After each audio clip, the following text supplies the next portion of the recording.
In today's world, people feel lost in a sea of ideas. Which ones should we accept? Stay tuned because you're listening to Veracity Hill, striving for truth on faith, politics, and society. Here is your host, Kurt Jarris. Well, a good day to you, and thanks for joining me here on another episode of Veracity Hill, where we are striving for truth on faith, politics, and society. On today's episode, I'm on location at Hudson Farm, and it's located in Urbana, Illinois. Today, my guest is Dan Hudson. We'll be talking about the history of this beautiful farm, what it means to be a Christian and a businessman, and it's fascinating to think of all the biblical imagery and motifs that occur in the scriptures, and seeing what it means for our guest today. Dan, thanks for coming on the show today. My pleasure. Thanks for coming out.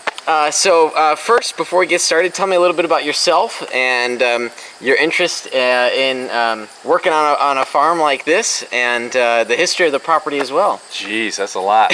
So my name is Dan Hudson. I was born and raised here in Urbana, Illinois, right here on this farm. After high school, I got out of town as quickly as I possibly could. I wanted nothing to do with the farm. I went up to Chicago and went to school, played football, started working, met a girl who's now my wife, started life, had kids, bought a house, and it was not long after I moved away that I quickly found out I really wanted to come back.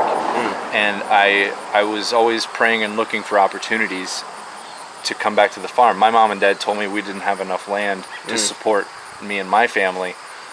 So I needed to go to school and figure something else out. I was like, okay, well, school really didn't help me in that aspect, but I got involved with hospitality in the Chicago area and learned a lot about dealing with people, both good and bad, and all that entails.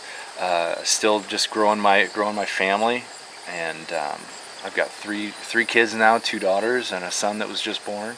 When the opportunity became available to run another family business that blossomed here, I jumped on it, and my mom and dad were really excited about it, and it just fell together, both with mom and dad, me and my wife, and getting back here and running another family business has been relatively successful. Yeah, that's great. We'll get into more of that a little later, and I'm sure you'll take me around a couple of the buildings here. Oh yeah. Before we jump into that, though, for you had maybe a prodigal son type of experience. You know, many high school kids, they want to get away from family as fast as they can, and get away from what they know. But eventually, they realize, hey, there was something good there. So for you, you're a Christian, and what has your faith sort of looked like in your relationships, and especially I'm interested in sort of a work ethic as well. You know, there are a lot of agricultural references in the Bible. Oh boy, yeah. And a lot of farmers, they just don't get that. A lot of people today don't get that, but farmers today do get that. They get those references. But for you, what has your faith meant to you in your relationships and your work ethic? Without to sound cliche, but absolutely everything. It is why I'm here. So after high school, I was not a born-again Christian growing up. I grew up Lutheran. I knew about God. I didn't know God. Went away to school, and fast forward a little bit, met some great people that led me down a path to where I was introduced to Jesus, and I accepted him, and my life changed overnight. I was playing football at a college in Chicago. Let's just say rock and roll lifestyle, okay? And on top of that, not so much hard drugs, but taking steroids. That's just the culture that's in collegiate football. And when I accepted Jesus as my Lord and Savior, changed overnight. Drugs were gone, cold turkey alcohol. It drastically changed overnight. Now I know that's different for a lot of other people, but that's just kind of my personality. If I see something that's good and I'm passionate about it, it's full bore all the way, and that's kind of what it was for me. Yeah. Getting back to the farm, so I wanted to get away from the farm as quickly as possible. A, my mom and dad said there's not enough here to support me. B, I kind of thought in my head that if I was gonna stay here after high school, I would be a townie and just just another drunken, that's kind of what I thought, and I had dreams of playing football, that grandeur, and so that's what took me away from the farm. Yeah. But it was quickly getting involved with Chicago and the suburbs. I quickly realized that I didn't really jive with it. You wanted to go back to your type of people. Wide open spaces, beautiful skies with stars in the sky. Yeah. That was me, and there's just something about the culture here that I love more. Driving 2.5 hours today down here, it's like, driving through corn. I've done that before, but then getting off the interstate and coming on over here, it's like, wow. I mean, even just listen right now.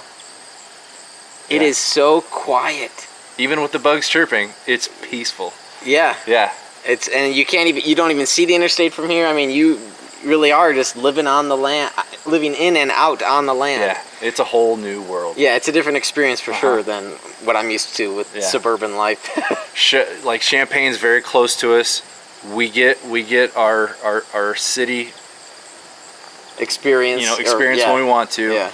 But you get out here. Even then, Champaign, the population's only 40,000? 150. Urbana, Champaign, Savoy, 150,000 during the school year. Yeah. Okay. Yeah. About 80,000. Gotcha. I think. For the 3 80 towns. to 100,000 in the non-school year. Yeah. Yeah. So that's not exactly city life per se. Not really. not compared to Chicago. Right. But. Yep. And you spent a number of years up there working other business operations stuff.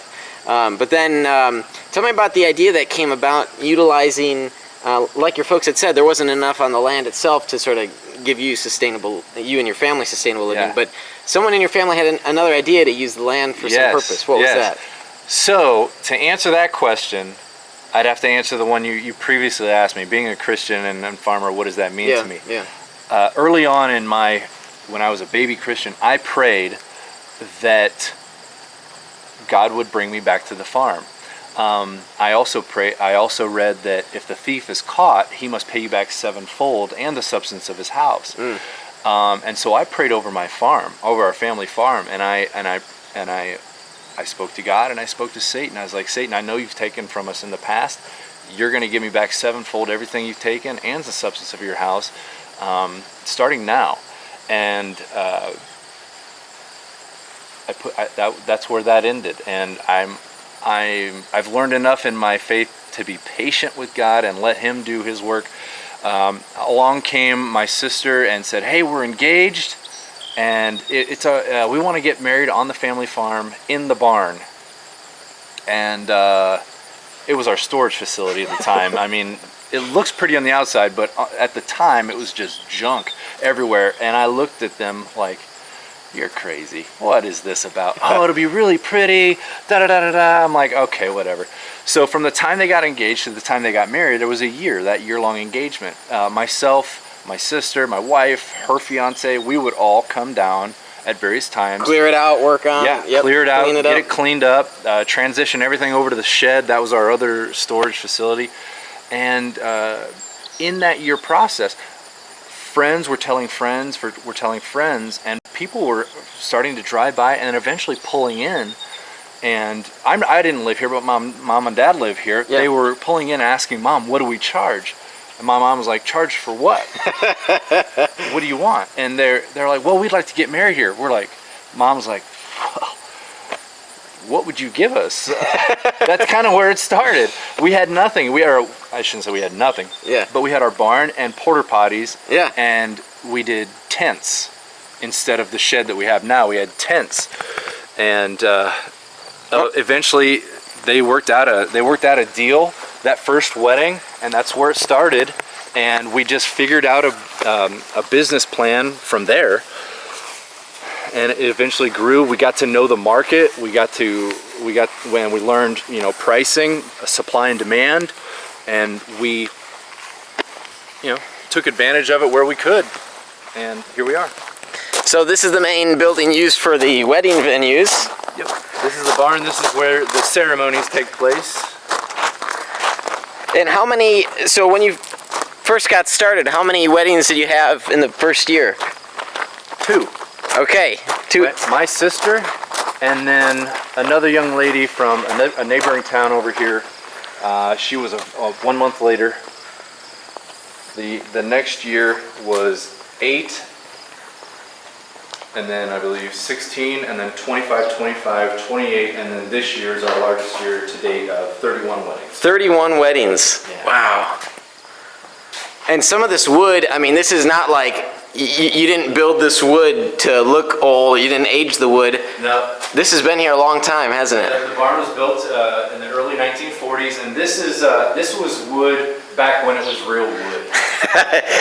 The true 2x4s. These are actual 2x6s, like 2 inches. Like the stuff that they make today is not 2 inches. It's an inch and a half. Yeah, it's like an inch and a half, 3/4, something like that. But yeah, it's early 40s, built to last. It was built for dairy cows. That was my grandpa had a dairy cow operation, and that's why the walls are white. They you had to have white walls in a dairy cow because for the health department at the time. Wow. White was more sanitary. How about that? And we had a hay mow, and that's where they kept the hay, and there's a huge door and a huge hook up there that would come out, drop down, grab the hay, bring it up, pull it back into the hay mow. That was 100% operational. It's still up there. It's the original one, and this is another one that they used. How long has the farm been in your family? I'm the 6th generation. My third great grandfather, John Polk Hudson, built the house right over here.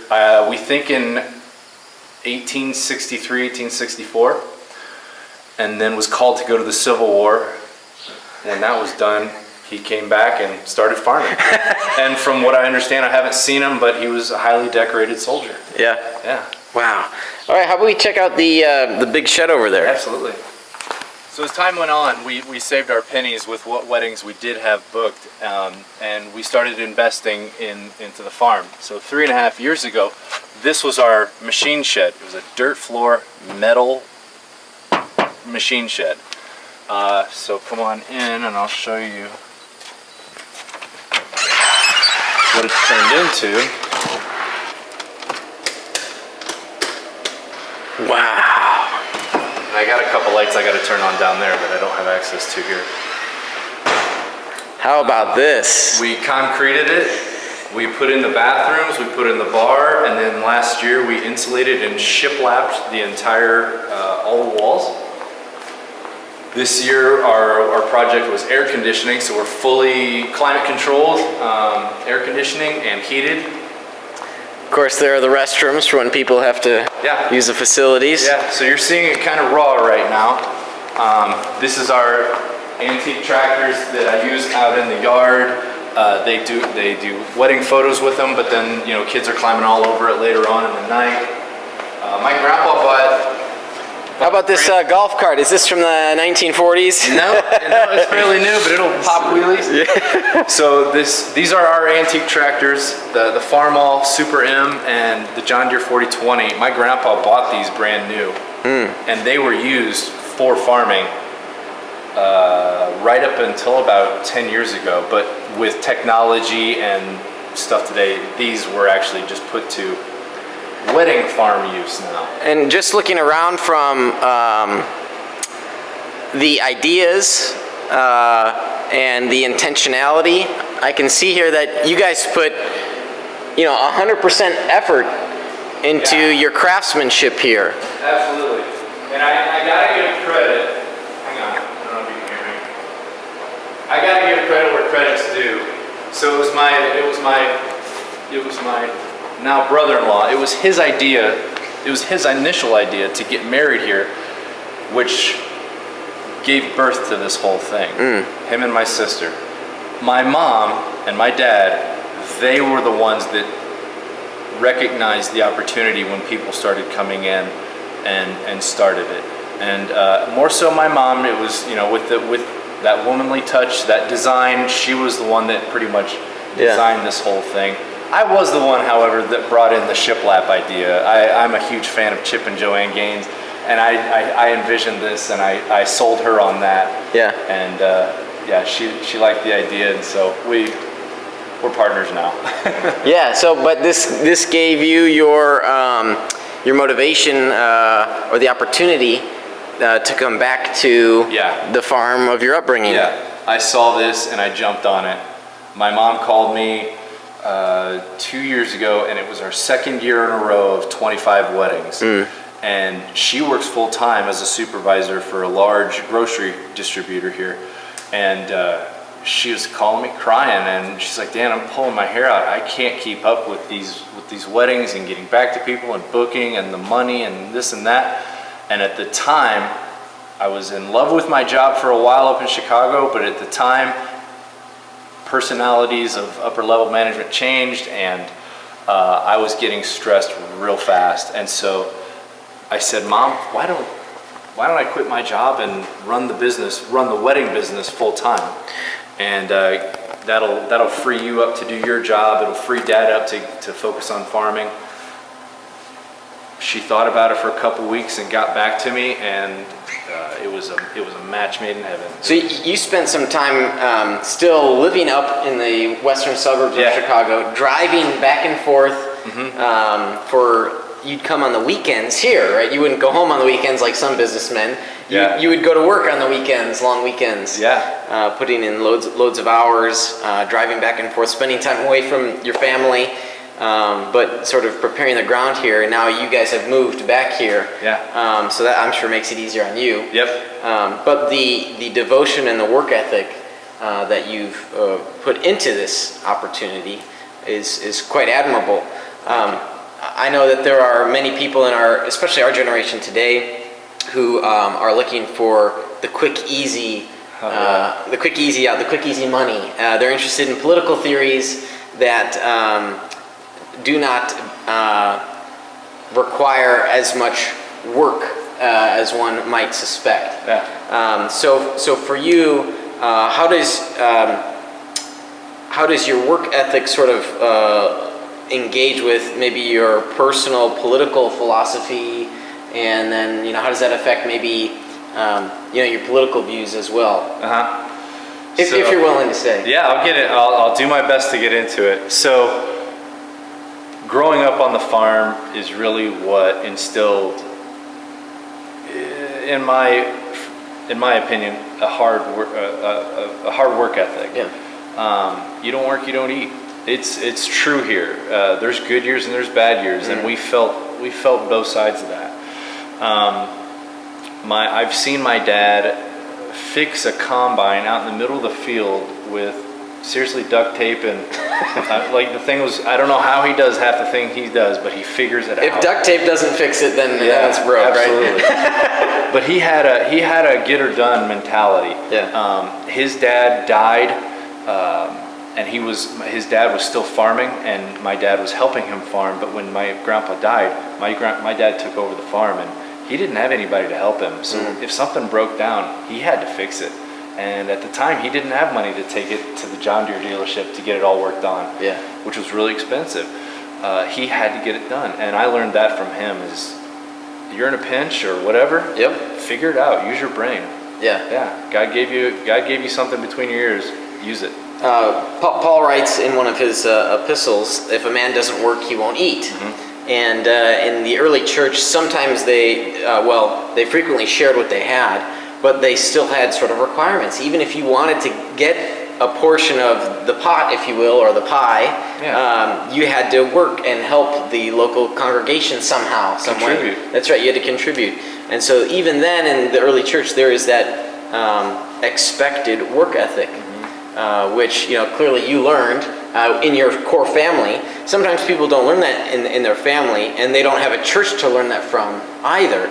And so when I see the political realm trying to mimic that as best they can, it doesn't work out very well for a number of reasons. I think governments are, say, missing certain values which ground, say, charity. What makes charity really charitable is people giving out of the kindness of their hearts, right? And that's missing. And then there's also the sense of gratitude. When you receive a gift, you thank someone for it. You thank people for it. that's also missing, I think, from the operation of what happens in the political realm. So yeah, you can certainly see that work ethic that your folks taught you. And even though you weren't a believer, or you weren't a devout believer, those values still were there as a foundation for you. Yeah, there was absolutely. My parents were a phenomenal example of how to be a good citizen. Yes, sir. Yes, ma'am. Please. Thank you. Smile. Yeah. Simple little things that get you so much further down the road. You catch more fly with honey than gall. I learned that from them, and it's absolutely true. Yeah, and that's sort of a phrase we apologists could work on in our own field of work. Get it? Is we want our arguments, our persuasion to be sweet to people. We want to win them over. So yeah, that's an interesting saying. What was that again? You catch more fly with honey than gall. Fly with honey. Abraham Lincoln. Yeah. How about that? Nice. I'm not sure I've ever heard that. Really? Really? Oh, yeah. I learned that from a book. Yeah. Yeah. Nice. So what other things about the farm have you been working on? And so our latest project was the shiplap this last winter. up here on the walls. Yeah. Yeah. And ever since we've done that, it has, for lack of a better term, raised the quality of our client. And the design they can see. Yeah. It's kind of upped our game, and we've kind of hit a new market, and so people were getting an appreciation from good quality people. Not that we didn't have quality people before. It's just they got more money, and so we could charge more money. Right. And we just added insulation. We listen to guests, and we listen to brides and grooms, and they wish they had a little bit, or the option to have AC. Yeah, which I can see that there, and then I see the progressive propane. That's your heating system. Yes. Yeah. That's our heating. Radiant heat, which is, I can make it a sauna in here, and I'm dead. It is beautiful. Yeah. I told our AC guys that I want 300 people to be extremely comfortable on the hottest day of the year. And boom, boom, boom, here we are. You've got serving tables here for food. These are our head tables, actually. Oh, okay. Yeah, this is where the bride and groom sit. Yeah. You're able to move them up the ramp. Yeah, I can move them around. And then what's this fancy place right here? This would be the bar. This is where the magic really happens. And it's funny, being local here, this bar came from it was a back room. It was a comedy club of a very, very popular establishment here that is no longer the original bar owner. It's changed, and it's now a very successful brewery in the area called Riggs Brewery, or Riggs Beer Company. They called us up when they moved in and said, "We can't use this. Come and get it, please." And they gave it to us for a song, and here it is. And so when people come in who know the area, they're like, "God, this feels familiar. Where is this from?" And so we tell them the story, and it's just one more way to connect with people. Yeah. And it's kind of cool. Nice. So tell me about the types of people. Are they mainly locals that are coming to rent the venue? About 25% local. That's it? Yeah. So where are everyone else coming in from? Mainly Chicago. Okay. So 75% of the University of Illinois here in Urbana come from Chicago. 75% of our business is U of I. Yeah. Whether they're coming from Chicago, but we also get a lot of, he grew up in New York, she was in California, they went to the U of I. Yeah. And this happens to be a great middle point for the families. Yeah. We've gotten that. He grew up in South Africa. She grew up in Monticello, which is a small town about 45 minutes from us. But it's the University of Illinois that brought them together, so that's where we get them. So they get to come back to their college days, and the other 25% are the homegrown farmers, livestockers, people like that. Yeah, nice. So tell me, you have an entrepreneurial mindset. You're thinking about ways to improve this property. What are some other plans maybe down the road that you're thinking of? Well, come on out front, I'll show you. So the things that I'm excited about doing are providing apartments for the bridegroom and the family to stay in, and so my house, my mom and dad currently live in there, but when they retire, they're going to go to the lake house and retire. I want to turn our old farmhouse, retrofit it to what it would have looked like back in the Civil War days, but make it, hospitable to people staying overnight. That would be we'll call it Airbnb. My grandma's house, which is currently the bridal house, that's where the brides get ready. I'll be able to turn that into an overnight accommodation. But what's really exciting are our old grain bins. What used to store corn, I'll be able to do a double-decker apartment in each one of them. I'll have 8 units for people to stay in. Is that right? Yeah, and Airbnbs. I've seen a couple people do similar operations, but that don't have the operation we do with the weddings. It's just they have a grain bin on the property. They did something to it, and they're making money off of it with Airbnb. I thought this would tie in perfectly for what we're doing. Of course, there'll be windows and a porch, and they would probably face west for the sunsets and all that. But yeah, probably 2 apartments in each one. Really rustic but very accommodating. Nice showers. Whatever else you would do with that. Accommodating. Nice, comfortable beds. Yeah. Beautiful views. It's a beautiful property. Thank you. We certainly didn't have weddings in mind when my forefathers built this place. They had cows and corn on their mind, and it just so happened, God blessed us, and the barn faces south or faces west, and they come walking out of the aisle and into a beautiful sunset. And when you open these doors on the shed, yeah, we could turn the AC off and we can open these doors on in beautiful, ideal weather, and they just get $1 million views. Yeah, and it's awesome when people from Arizona or California come in. They're used to mountainous or desert, and they come in and it's just flat cornfields. They're like, this is amazing. I take it for granted because I grew up here. I'm like, yeah, it is pretty, isn't it? So yeah, we have a good time. That's great.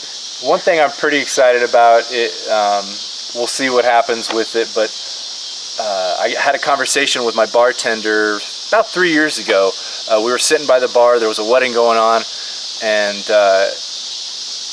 his sister ran a pretty large distillery up in Wisconsin.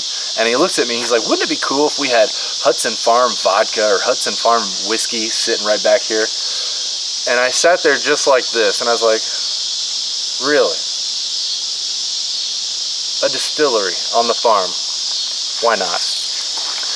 And that's where it started. That was 3 years ago. Nothing has really happened. It's just kind of a dream evolving. But things have picked up steam here recently, and we're picking up a couple of investors and some business partners. Seems like things might go forward. Yeah, it's looking very promising. They like the idea. We have a great story here.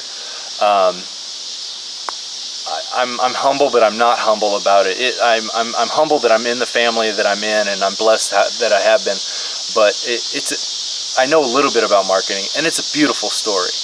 And so when I think about how I can make this evolve and make it even better for my kids when they take over this business, it makes sense. A distillery, just with this operation, it just makes sense. It's the next step.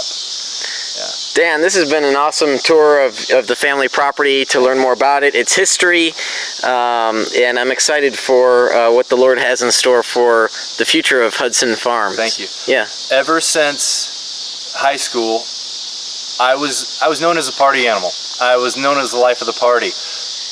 Almost every weekend, people would come out here for bonfires and just let loose, and they would love coming out to the farm. Again, I took things for granted, but they would love come out to the farm. As things progress, I just get paid to do that sort of thing now. But what hasn't changed is I love sharing the farm with people. Whether it's friends from Chicago or locals that just need to get out of the city, I love sharing this farm with people. And if I can draw them out, whether it's for a wedding or for an Airbnb or a sip of my whiskey, I want to share the farm with them and just give them that piece of the story. But it also, at the same time, becomes part of their story because they're in this community. So thank you for coming down. Yeah, that's very beautiful. I can't help but think of Ecclesiastes when the writer talks about the joys and the fulfillment found in just living life together. Eat, drink, and be merry. And that's what you're doing here, and you're sharing that with people, and that's a beautiful thing. I often get asked if I ever tell the story of the distillery or the idea, and they know I'm a Christian, like, Dan, does that bother you? I'm like, Jesus turned water into wine. He wanted us to have a good time, but obviously within reason. Yeah, drink responsibly. But yeah, that's how I can justify it. Great. Thank you, Dan. You're welcome. Thanks for coming. You've been listening to Veracity Hill, striving for truth on faith, politics, and society. This is a listener-supported program. For more resources, including past shows, visit veracityhill.com.